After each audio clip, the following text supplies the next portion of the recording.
This is Jeff Colson with Junior Hockey Advisor. This is hour 4 of our marathon. Hour 4 of 6 straight live streams. I feel like I'm Jerry Lewis on the Jerry Lewis Telethon right now, which I don't have any talent to do any impersonations of Jerry Lewis. Otherwise, I would. Just imagine if I could, I would do it right now. Hey, look, I'm extremely passionate about girls hockey. I want to get into it. I did tell one person a carryover question. The problem with answering that question is it did not come over to the new live stream. So if you stuck around to get a question answered from last session, please put the question back up, and I'll get to that question. I'll just take a little bit of a timeout as we're talking girls hockey and try to answer that about youth and prep hockey from last session.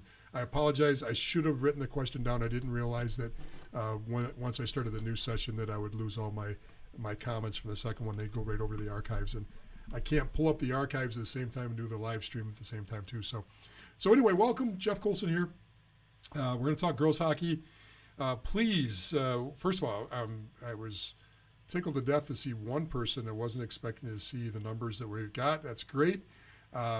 First of all, it's been phenomenal. Tell me where you're from. Tell me where you're watching from. Tell me what your interest in girls hockey is. Tell me a little bit about yourself in the comments. I'll be glad to read off comments as I can, and I'll give you a little bit of insight on what I know about girls hockey. Once again, you got one person's opinion. I'll give you a little bit about my background. I am a longtime coach, 35 years doing this. I've been on the boys side. I've been an NCAA college coach. I've been a junior owner, general manager, and coach at the higher levels of juniors and the mid-level and lower levels of juniors. Coached U16, U18 on the boys side. Ran one of the largest development companies for hockey for years, and we owned one of the largest, at the time it was the largest girls hockey tournament in the world. The tournament still exists, and it still operates under the same name of Fire and Ice. Yes, we did own that at one point, and we sold it, thank you very much, a few years ago. It is in good hands, and when we sold it to people that put it in good hands. On the girls' side, I coached girls hockey for a long time. Reluctantly got involved with girls hockey. My daughter was a late starter in hockey. We got her involved in hockey early. She didn't really bite, and then came back to it around 8 or 9 years old. Got involved with Webster, which is a local organization here. So I started coaching. At the time when I was coaching, I was the president of another youth organization in town. So it kind of put me in a really awkward situation. Here I am running one organization while my daughter and I are both playing and coaching in another. Was already involved with junior hockey and still taught private lessons all day long. So it wasn't like I got involved with girls hockey because I needed something to do. I got involved because my daughter played, and once I tasted the girls' game, I fell in love with the girls' game. And what I mean by that is I found it to be extremely, extremely fulfilling as a coach. And here's why. I found, and this is just my opinion, I'm not trying to categorize, I'm not trying to play any kind of unwoke comments here. My experience with girls hockey was they were more attentive and they were more eager to learn, and they grasped what I was trying to say much better than any boys team at U12, 13, 14, or juniors all the way up into college did. I found it very refreshing to have, anything that I was trying to teach conceptually be brought down into literal terms by the girls, to the point that when I turned the team over to a different coach one time, I stayed on board to be an assistant. A new coach took over the team. He, on paper, he had really good credentials as far as coaching high-level girls, and I tried to explain to him that the team of girls that he was acquiring was very literal. So he put together some drills, and at the end of the practice, he had a whole obstacle course of things that, remember, this is U12, so it's still fun, you're doing some things for fun. And at the end, he said, when you get to the end of the ice, throw the puck down for the next girl in line, and to keep the relay race going or whatever was going. And as soon as he did that, the other assistant and I looked at each other because we'd been around these girls for a while. We went, they're going to get down to the other end of the ice. They're going to take off their gloves. They're going to pick up the puck and throw it back down. And that's not what he wants. And it absolutely happened. The first two girls go down the line. They compete all the way down. They get down to the other end of the ice. They both take off their gloves, pick up the puck, and try to throw it. And he's blowing the whistle going, what are you doing? It was the literalness of being coach or listening to coaches and taking every word and just absorbing it. And I don't know why it was that way. Maybe it was because of the time girls hockey didn't have the love that girls hockey has right now. The quality of coaching has gone up so much on the girls' side. It's still got a ways to go, but it's so much better than it was 10, 15, 20 years ago. There's so many great people involved with girls hockey now. Now, why are you here? You're probably here because you want to hear about the path of girls hockey. You probably want to hear some insight on girls hockey. And who is this guy talking? Well, I've got 3 New York State championships under my belt at U12, U14, and U16. I was the only team ever, I should say, our girls were the only team ever that was a host team to make it to the finals in a national championship game. So USA Hockey allows a team to host. The host team has never made it to the finals except for the year we lost 3-2 to Asabat. Asabat, if you don't know about girls hockey in Asabat for a while would win, sometimes, if it was 12, 14, 16, and 19s, all teams, they would win 2 of the 4 levels, or they'd win 3 of the 4 levels year in and year out. The program just kicked butt, had all the talent, and they were organized. They were organized when the rest of us weren't as organized, I should put it that way. And they had depth because they put some time and effort into it. And the rest of the nation is caught up, and the rest of the world of hockey is caught up quite a long ways. So I've taken teams to nationals a few times. I was just looking at my list. I put down on the bio sheet that I had worked with either employed or coached or taught, worked at private lessons with 4 Olympians. The list is actually 7 Olympians that I've worked with. I can't even tell you how many Division I and Division III girls. I know it's over 100. So I've had a good experience. I've just been blessed to be able to work with a lot of high-end talent. The biggest thing I want to tell you on the girls' side is, unlike the boys, if you want to play college hockey, the opportunity is there for you to play college hockey. If you're a Tier 2 player, even at 12 and 14 years old, and you're still at the Tier 2 level, there's still an opportunity that could potentially be there for girls, okay? And what I mean by that is, unlike boys, if you're at 14, if you're playing Tier 2 at 14, 16 years old, the odds are extremely tough for that to happen, but not in the girls' game. You'll see girls getting recruited right out of Tier 2 hockey all the way through the U19 level. Now, remember, that's probably not to a D1 program, but it's still college hockey, and it's still Division III college hockey, and it's still darn good hockey. If you're a Tier 1 player and you want to play college hockey and you're doing the right things and you're putting it all together, it's going to happen for you as long as you're doing the right things. So let's talk a little bit about what makes the game different. First of all, the big question that came in from the few of you that reached out to me about girls hockey and said, what do we do? Boys versus girls. Should we be playing boys hockey? We should be playing girls hockey. And the answer is yes.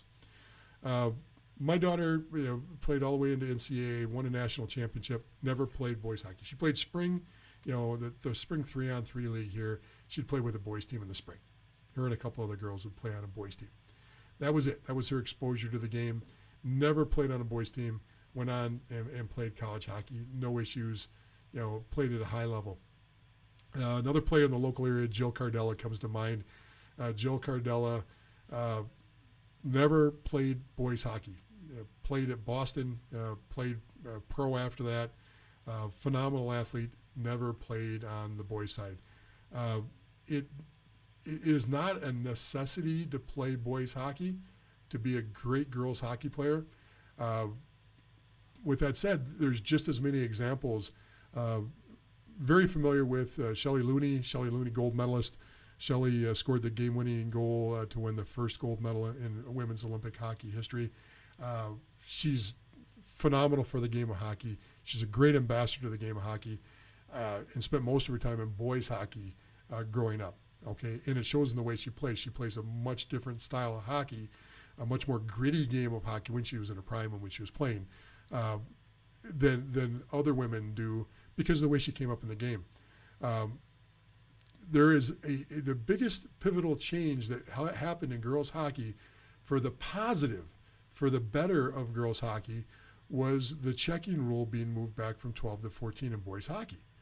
By moving that measurement of when to hit back, probably the group that benefited the most from that were girls, were young girls, because it equaled the playing field for competitive girls to continue to play on the boys side without worrying about having to play girls hockey. Now, I'm an advocate of girls hockey. I'm an advocate thinking you can play at U12, U14, and once again, never have to play boys hockey if you choose not to.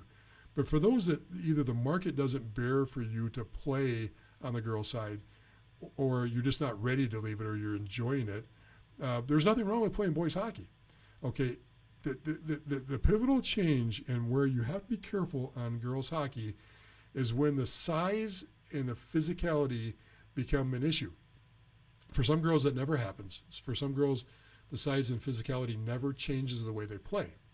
However, if you have a player and you start seeing her shy off from going in the corners and backing down speed-wise as far as her aggressiveness to go challenge for a puck, in any kind of hockey, girls or boys hockey, but she's been playing boys hockey, that's something that I would be concerned with and want to explore a little bit deeper to make sure that that's not going to become an issue for the transition over to pure girls hockey as you get older, okay?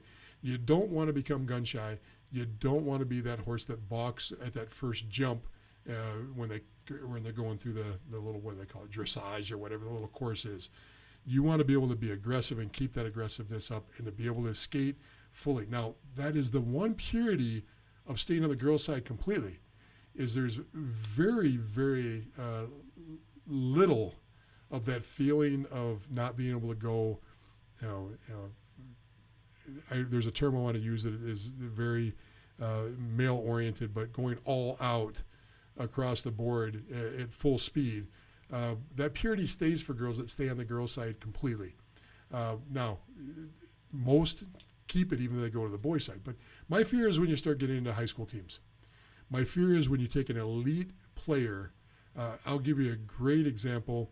One of the players that played, and this is going back into, I think, the 90s. I can't even remember when it was, but it's been years now. Lindsey Wall, gold medalist, just one of the nicest people I knew at the time. I started working with Lindsey when I was coaching at RIT on the college side. Lindsey would come in and, she'd be tiny, just a tiny little girl, aggressive, played on the boys' side at the high school level, not so good. I believe she played for a school named Churchville Chili. Now, at the time, I was coaching a high school boys team, and I was coaching a private boys school, and we were loaded with talent, with talent that would eventually go on to play Division I college hockey. Not the whole team, but a few. But we had really high-end players for high school.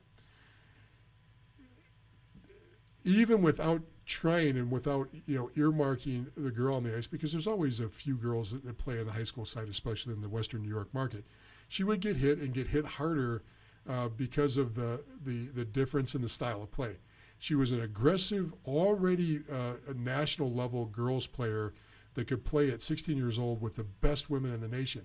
When you put her into a boys game, my fear was she was always going in so aggressive, not expecting the hit, or that was the second thought in her mind versus going to challenge for a puck, that put her into some bad spots. Now, she was a very solid, big player for a girl at that time.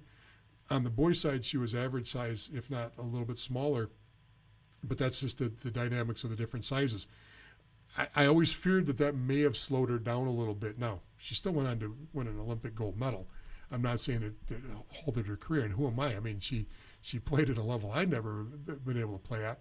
But that's my fear. My only fear is not getting yourself into a situation where, if we talk boys versus girls, and that was the ultimate question, what is the difference and what do you look for? Now, obviously the speed's better across the board when you play at least an elite level of boys hockey.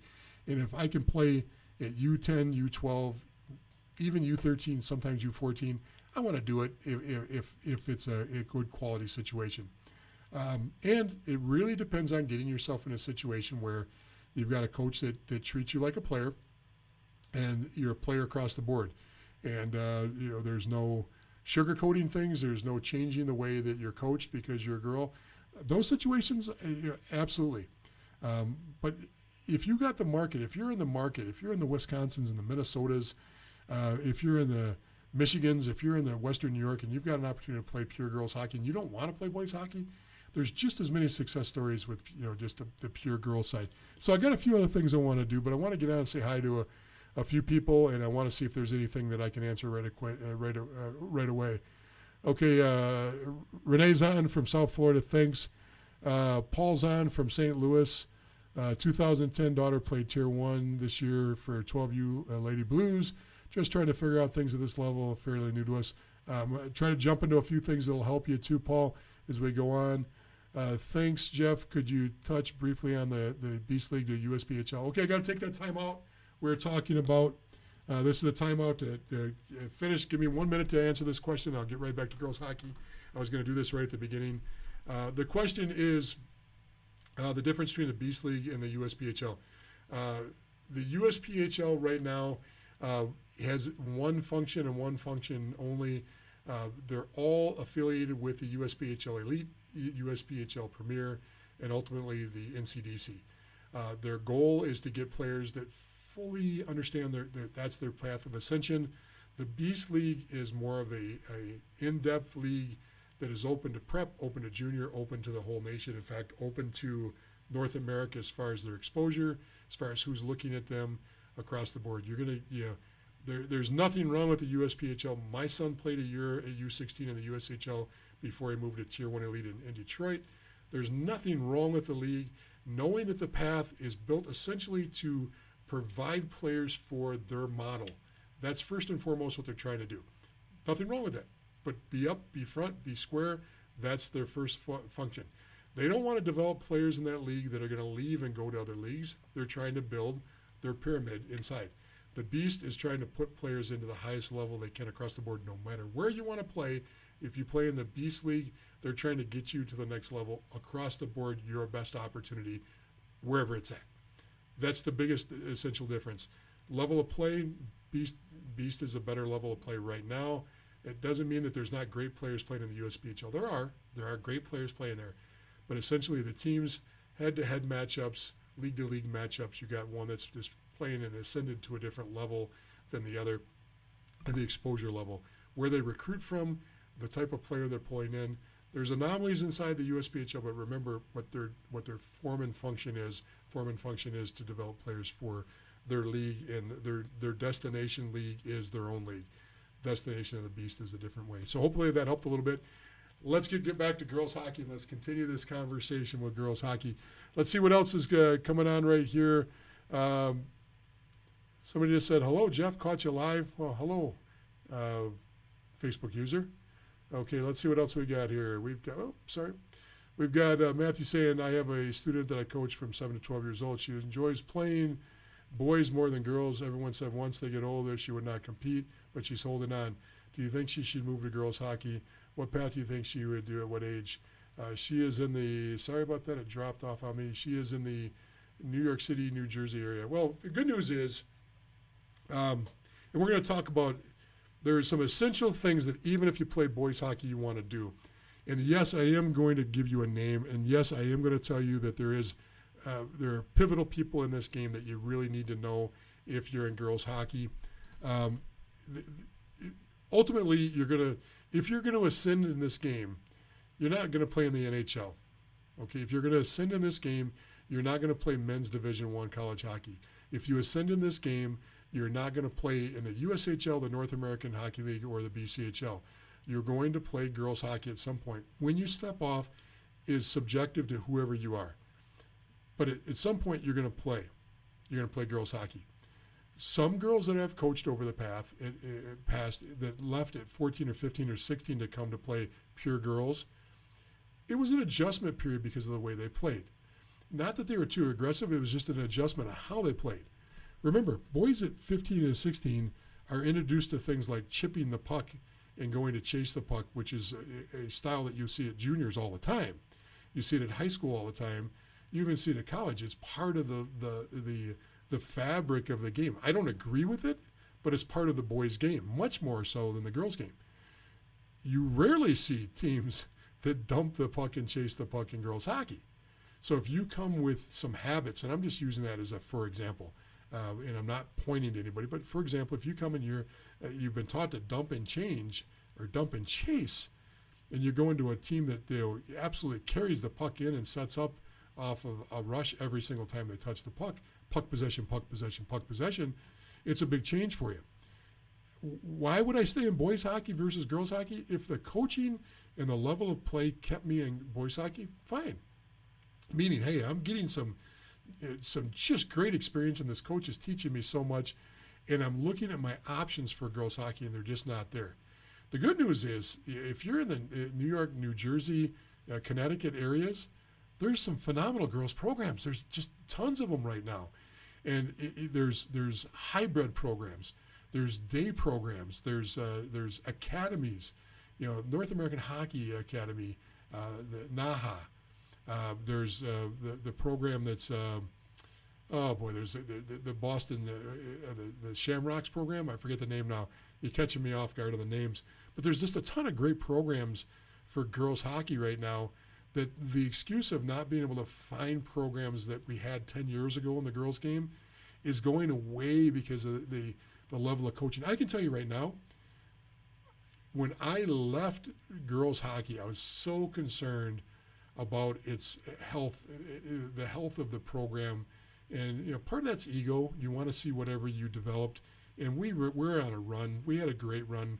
We had a tier 1, tier 2 program, and we were winning states and nationals from the women's program to tier 1 and tier 2, championship after championship after championship, and it was a really, really fun run. We put it together, and I really, really had a hard time stepping away from it, and was reluctant to step away from it because I didn't want to see it fall apart. Now, did it take a little bit of a hiccup? Yeah, it did. It took a little bit of a hiccup because, you need passion behind a team. You need, experience, passion, and a drive behind it. But what's interesting now is the program has been taken over by girls that were in the program that went on and played college hockey, pro hockey. They've got their master's degrees. They've got careers in the local area, and now they're giving back to the game. And it's almost as strong, in many ways, it's stronger than it was when I was involved in the organization.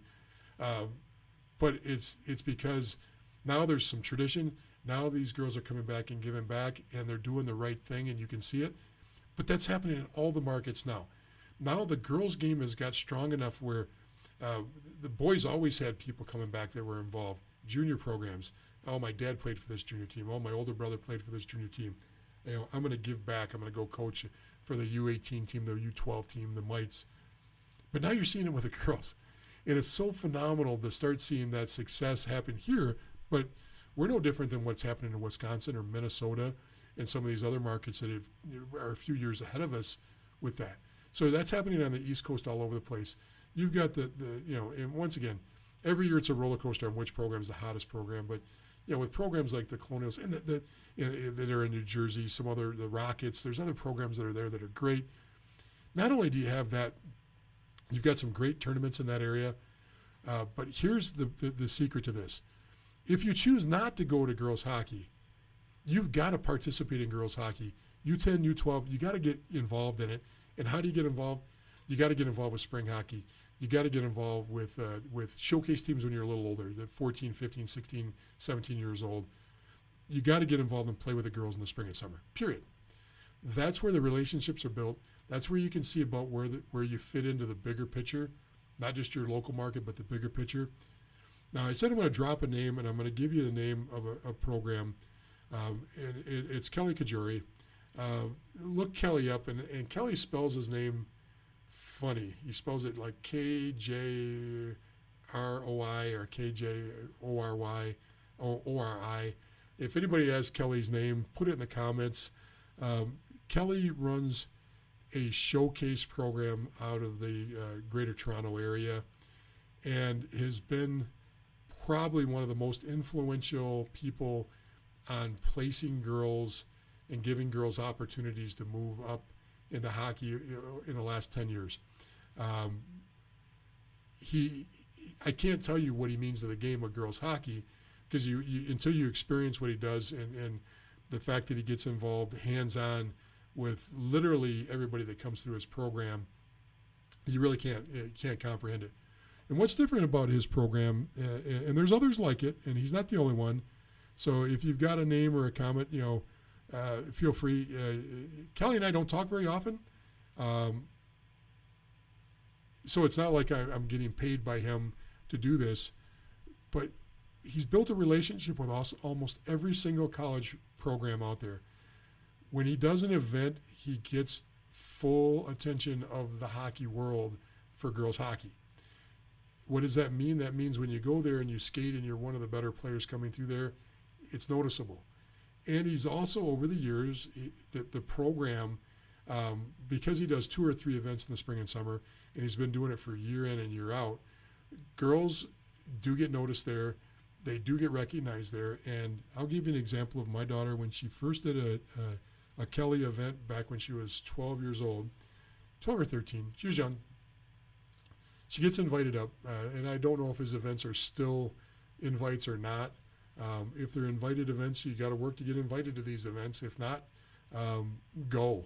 And I think he does have events that you don't need to have an invite to. My daughter got an invite. She goes up and she skates in the event. And what was interesting about it is I was extremely naive to what he did. I didn't know him. I just knew that she got invited. I was like, oh, it's in Toronto. Let's go up. We'll have a fun time. You go up for a few days and skate in this, and it'll be a good experience for you.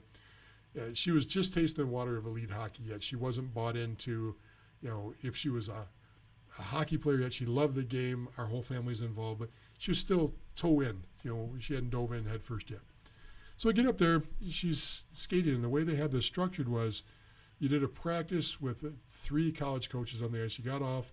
You did another practice with 3 other college coaches on the ice. You got off, and you did a mini scrimmage all on the same day. So you were only on the ice maybe an hour and a half total, maybe 2 hours total, but you got experience with 9 different college coaches at least.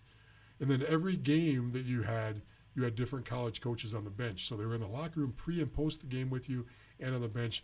You were interacting with Division I and Division III college coaches. That made that event unique. Right off the bat, I saw that, and I said, you need to be involved in this event. So my daughter gets done with her skate, and she goes, well, that was really fun, Dad. I really enjoyed it. And I really liked that guy on the bench that I was talking to. And I went, who were you talking to? And she goes, oh, that guy over there. And I went, that guy over there, huh? And she went, yeah. I said, Maggie, that's Mark Johnson. I said, he coaches Wisconsin. I said, was on the 80 Olympic team. He's got a gold medal. And she went, Yeah, he's really nice. It was because there's just a separation of understanding some of the things that happened in the past in our game, and a young girl coming in the game for the first time. Now she gets it. Now she knows who it was. Now she knows how cool that experience was, and she's had a couple teammates that have actually played for him since then, so she knows the relevance of that. But at the time he was just a nice guy. The guy in the red sweatshirt was really nice, and it to me though, that shows what was going on in that event. You had an Olympic gold medalist, D1 coach, working with a 13-year-old girl on the bench and treating her the same way he was treating every other girl that was in this camp. That told me something about the event. So once again, my plug for that event is over, but my plug for girls events doesn't end there. Showcases in different markets across the board. Here's another thing that you can do homework on. 14 years old and up. There's a lot of colleges that run their own private showcases that may get very little attention. Now, by NCAA rules, every showcase a college does has to be open to the public. Doesn't mean it has to be advertised to the public. It means it has to be open to the public. So once in a while, what you'll see is you'll see Harvard, and you go to their girls' website, and there'll be just a really quick, for a few days, showcase event, enroll here on there, or a 3-day clinic with showcase players for defensemen, elite defensemen or something. And I'm using them as an example, but they're not the only ones that do this. A lot of girls programs, women's programs do this. you can sign up for that. You don't have to be invited. Now, being invited to that is much better. But just like on the boys' side, and even so more important for the girls, you need to build a list of every single college coach, Division I, Division III, head coach and assistant coach now. Okay, and there's not that many. Okay, yes, Division I and Division III, you're going to have a couple hundred names on that list. But why do you want to build that list? First of all, it's a small world, and the universe is so much smaller than the boys' world. You're going to get to know some of these people over the years if you're a U10 or a U12 now. If you're a little bit older, you still can meet and get to know these people. College coaches at the women's level are so much more accessible than they are at the men's level. They're so much more accessible. They're interacting with the women in the game at a much earlier age, legally, meaning they're going to camps and clinics. They're making themselves accessible. They're doing things in the public eye, much more so than the men's game. And you got to get yourself on those lists. You want to get yourself on that list. You don't know where you're going to be at 12 or 14, but you email starting at around 14 or 15, getting yourself on their mailing list.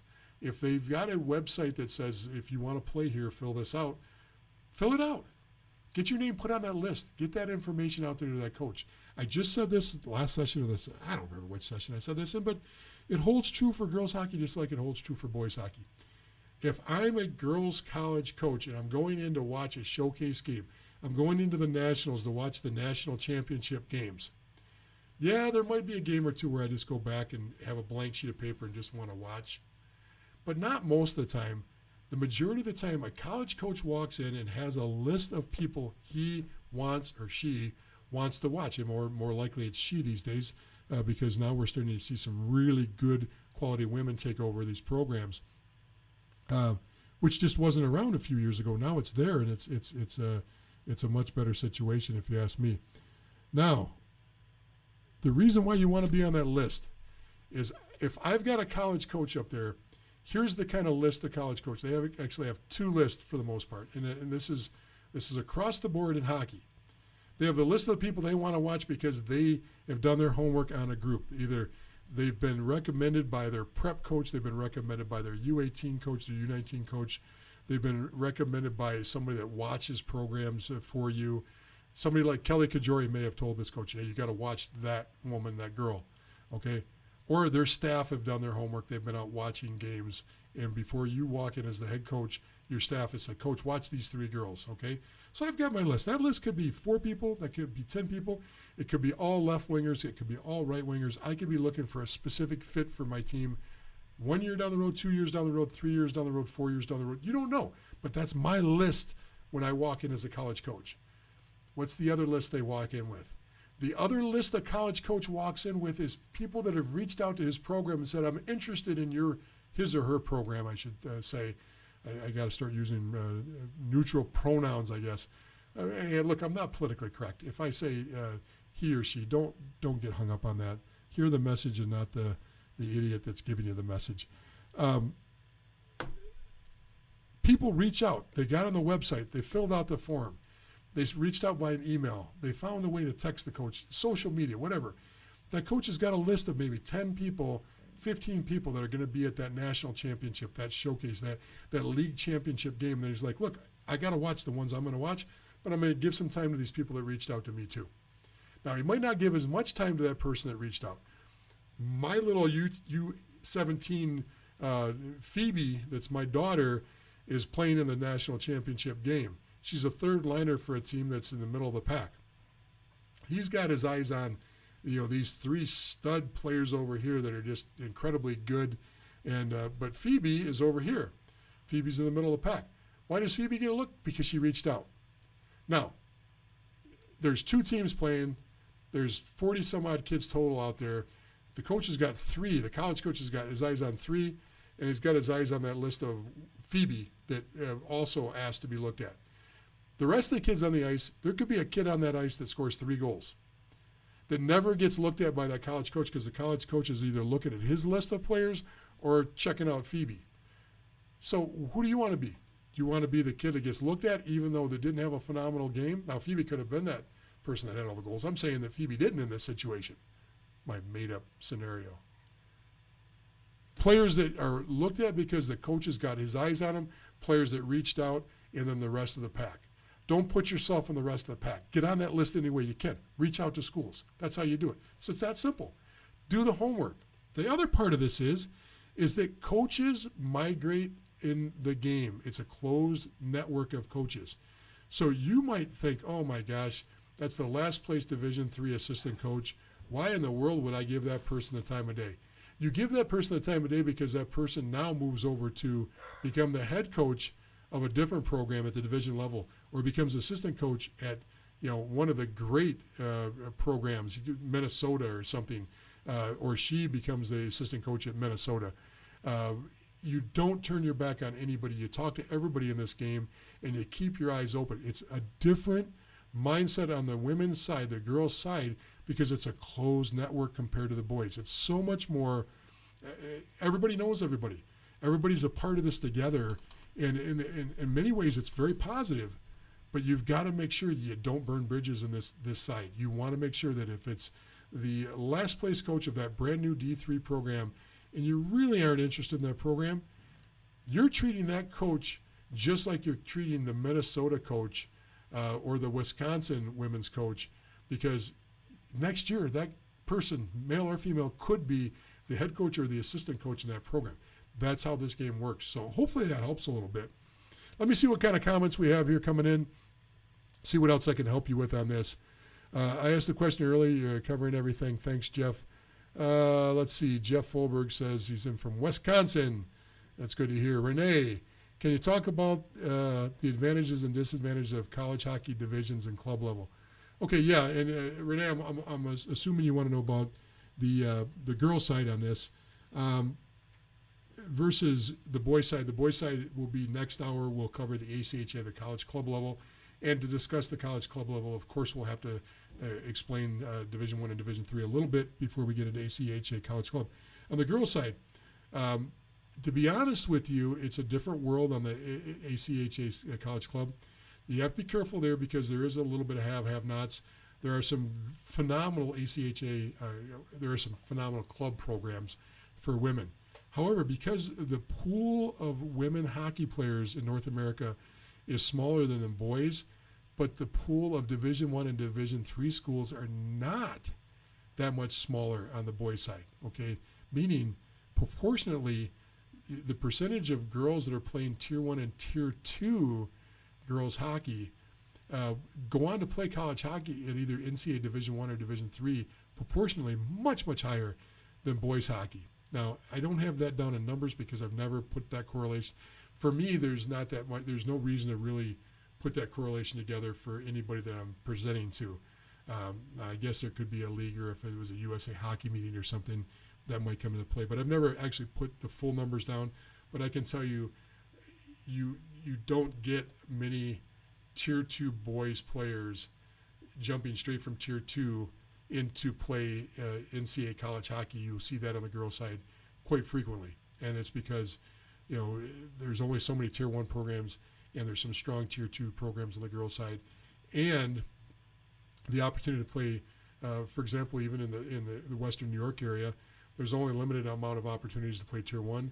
There's a lot of opportunities to play Tier 2, so you'll see some quality players playing Tier 2, and you have players that decide to get serious about the game later in girls hockey than you do on boys hockey. And I think the reason why is because you start seeing the light at the end of the tunnel and you're going, hold it. In girls hockey, I think that 15, 16, 17-year-old mark, a lot of girls start going, hey, hold it. I know a lot of players that are not better than me that are playing college hockey that are 1 or 2 years ahead of me. I can do this. And where on the boys side, I think that the checkout rate from Tier 1 to Tier 2, if I'm playing Tier 2, I'm not going, hey, hang on, I got a shot here. But I think that happens on the girls' side a lot more. So hopefully that helps a little bit on that. College club hockey, I got to be honest with you, on the girls' side, I'm not the expert on that. I've seen some great college club hockey games, and I know there's some programs out there, that are just phenomenal. And the college programs that are interesting are the ones that have Division I men's programs but don't have women's programs have some unbelievable teams. University of Michigan, Michigan State are a few. You've got Miami of Ohio has an unbelievable girls program.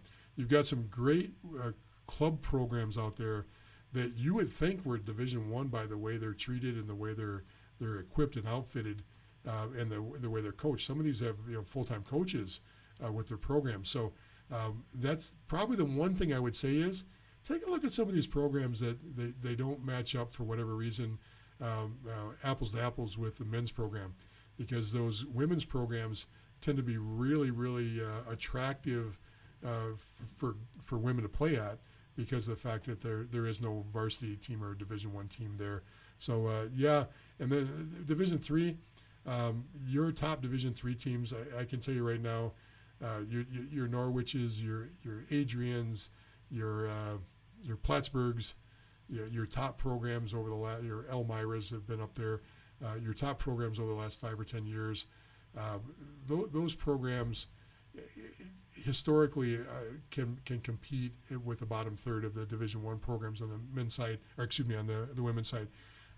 When teams jump and make the jump up to the next level, you see them do that without much of any kind of hiccup, because the quality's there. There is, and especially the pools of talent. Sometimes the pool is so deep that girls that normally would go play Division One, because there's so many limited spots, are pushed down to Division Three, and you'll see. And you know why that happens? Watch the years that programs that normally don't stock up and have large rosters do. So I'll give you an example. Plattsburgh a few years ago. Plattsburgh was always known for carrying a very small roster. And all of a sudden they jumped up and put, instead of having 2 in the stands, they had 8 or 9 in the stands. And you went, why? Well, it was because that year of players, there was just a large group of birth year with an extremely large amount of talent. At the same time, when there wasn't a lot of incoming freshmen at the Division I level, so there was a limited amount of players that were going to Division I teams, and it just backed up into this huge talent pool of Division I talent that couldn't play Division I hockey. So you saw the really top teams loading up with talent. And that's why they do that, is because they're like, hey, look, Division I talent's on sale, so you grab it when you can. It was a buyer's market, not a seller's market, for a couple years. And I think the last, don't quote me, I don't want to go birth years because I'd probably get it wrong if I tried to guess which birth years that was. So hopefully that helps a little bit on that. So let's see what we got here. For girls just starting college hockey, is there something they can do to be seen as far as recruiting for the WNHL or Olympic hockey? Well, look, for Olympic hockey, you know if you're in that category for Olympic hockey. Olympic hockey knocks on your door, you don't knock on their door. So you're already being invited to the national training camps. You're be invited for the workouts.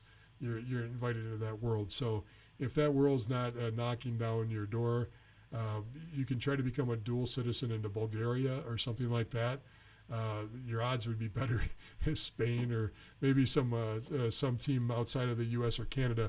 But no, unless you're in that, even if you're a quality D1 player, they're going to knock on your door. The national program, the Olympic team thinks years in advance. They don't think weeks or months in advance. So when you think that they're just getting ready to get into their camp, that's already been pre-planned and already been worked out for years in advance. So even if the head coach hasn't been named publicly yet, there's already been a lot of back channel work on trying to line that program up. As far as playing pro hockey for girls, once again, the women, because at that point when you leave, I don't know when that transition period is, where you got to start calling a woman hockey a woman after freshman year of college, maybe. Maybe when you go to college, you become a women's hockey player completely. I got to figure that out. But okay, so when a woman gets into the college level and they're playing Division I, even high-end Division III, their teammates moving on are going to be going to play pro hockey. They're going to be playing in Europe. They're going to be playing in Canada. They're going to be playing in the current pro leagues here. And since that changes in name uh, year to year. Let's hopefully that starts solidifying. You're going to find those opportunities. They really don't need to do anything to extend out for the pro ranks. The only thing they can do is make sure that they're talking and letting people know that they are open to that route of playing pro hockey afterwards. Remember, there's not much money in women's pro hockey, just like there's not much money in low level men's pro hockey. You coming out of college, if I'm coming out of a quality college program and I've got a offer to be an accountant working in Boston making $45,000 or $50,000 a year, or I can go live in Connecticut and sleep 3 deep on a couch, pull-out couch, so I can play pro hockey. I got to really love the game, and many do, and many will. But because the money is so minimal, you really got to have a passion and let people know you're interested. So that'll take care of itself. To get to the college level, besides playing at a good quality program and playing, at the best level you can play Tier 1 or Tier 2, of course you want to play Tier 1 if you can. Of course you want to take advantage of if you can go to play at one of the quality prep programs or go to a NAHA or go to one of the programs that are housing their own teams. Take advantage of it if that fits your lifestyle. But showcase teams, getting out and about, because showcases are scouted by college coaches. Going to the Boston market, going to these different markets and playing showcase hockey is extremely important. You got to do it. That's just it. I know I've went long on this session. Let me throw on a couple more comments here and see what else we've got going on. Newfoundland, Canada. Chris, thanks for coming on. We don't get too many from your neck of the woods. Thank you for coming on. 2010 daughter plays Tier 1 boys this season. Would you suggest a club, team hockey, or prep school in the future? Well, hopefully I've answered a little bit of that as we've gone along. And Chris, I guess it's I guess it's subjective. She's young. She's an 11-year-old.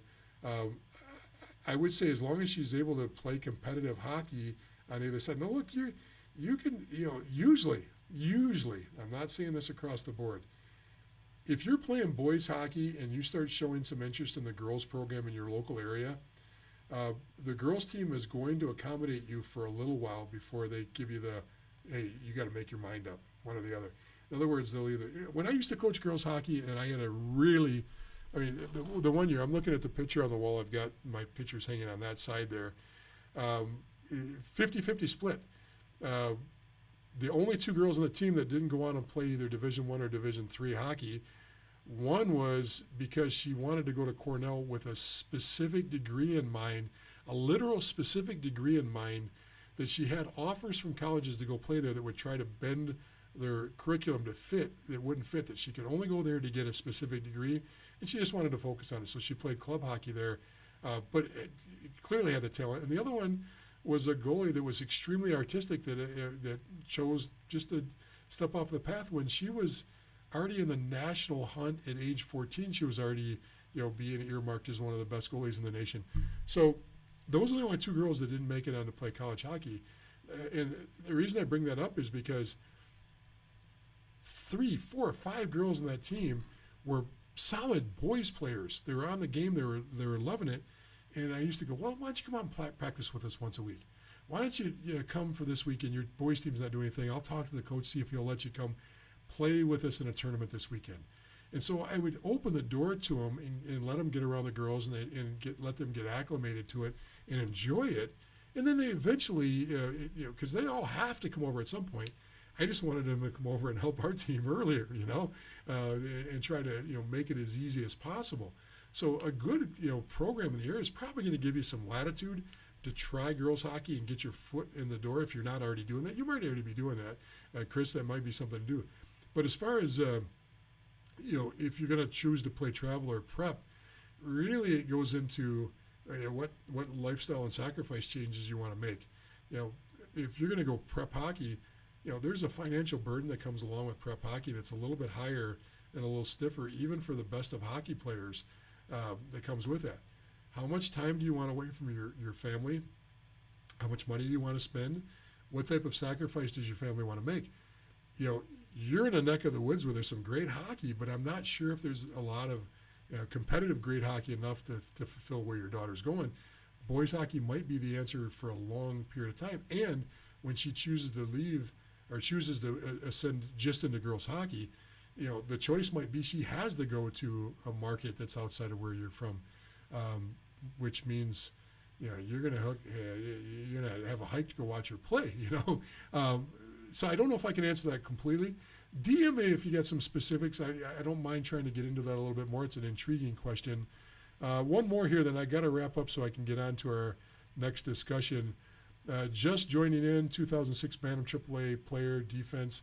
I heard you talking showcases. Is there one or a route you suggest for a Canadian player, East Coast Canada? Well, once again, if it's showcase bound that you're talking about, there are a ton of great showcases for girls hockey right now, just a ton.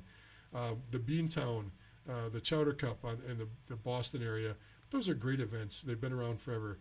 Everything that Kelly's doing right now out of the Toronto market, and I know he's branched into like Niagara and a couple other things. I can't speak for all of his events, but his main events, I would absolutely do that. Once again, if you remember Kelly Kajori's name, if you're in girls hockey and you know that, throw that in the comments for everybody else. I will gladly put that out there and post it on the comments for this too. Kelly, sorry. That changes everything. So we're on the girls section right now in the conversation. We're going to go into another boys section. So I should have read the next comment that come on. 2006 Bantam AAA major defense boy. Okay. I can tell you what, I would suggest already on our archives, the archive you want to go to is go to the 4 o'clock and the 5 o'clock archived broadcast. They just went up on YouTube, and I do believe they're on our Facebook page too for that question about 06 AAA. That will help you. They're already archived. We're in girls right now. We will go into open forum tonight at 8 o'clock on this marathon, and I'll be able to gladly jump in and try to answer that question on that. Any other questions on the girls' side moving forward? Hopefully I gave you a little insight. Hopefully I gave you a little bit of a picture on this. There's so much to talk about. We only had a few minutes. I wanted to wet your whistle a little bit. And it's only because there are people out in our audience who are asking, girls, give me some girls content, give me some girls content. And I wanted to try to make sure that we answered. So the YouTube channel name, somebody asked about the YouTube channel, is the same name as the Facebook page and the Facebook group. It's Junior Hockey Advisor. And all the content goes up there and is loaded right away. If you have any problems, feel free to go to Junior Hockey Advisor, the Facebook discussion group or the Facebook page. DM me, Jeff Colson, Kolcon. I'll be glad to try to DM as many people back over the next few days. I can tell you it's going to take me a few days to get through because with 6 broadcasts and hundreds and hundreds and hundreds of people already, we've got a lot of DMs and we've got a lot of emails and texts coming in. So hopefully that helped. I'll get one more question, then I'm going to have to wrap it up so we can get on. Is it worth moving to a more competitive market? Example, St. Louis versus Chicago, 12U. Well, at 12U, I got to be honest with you. I unlike even at boys at 12U, I'd never recommend somebody unless you're coming out of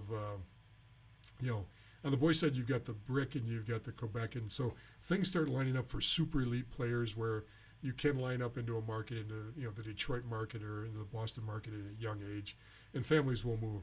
At U12, I don't really see that as being a need for on the girls' side.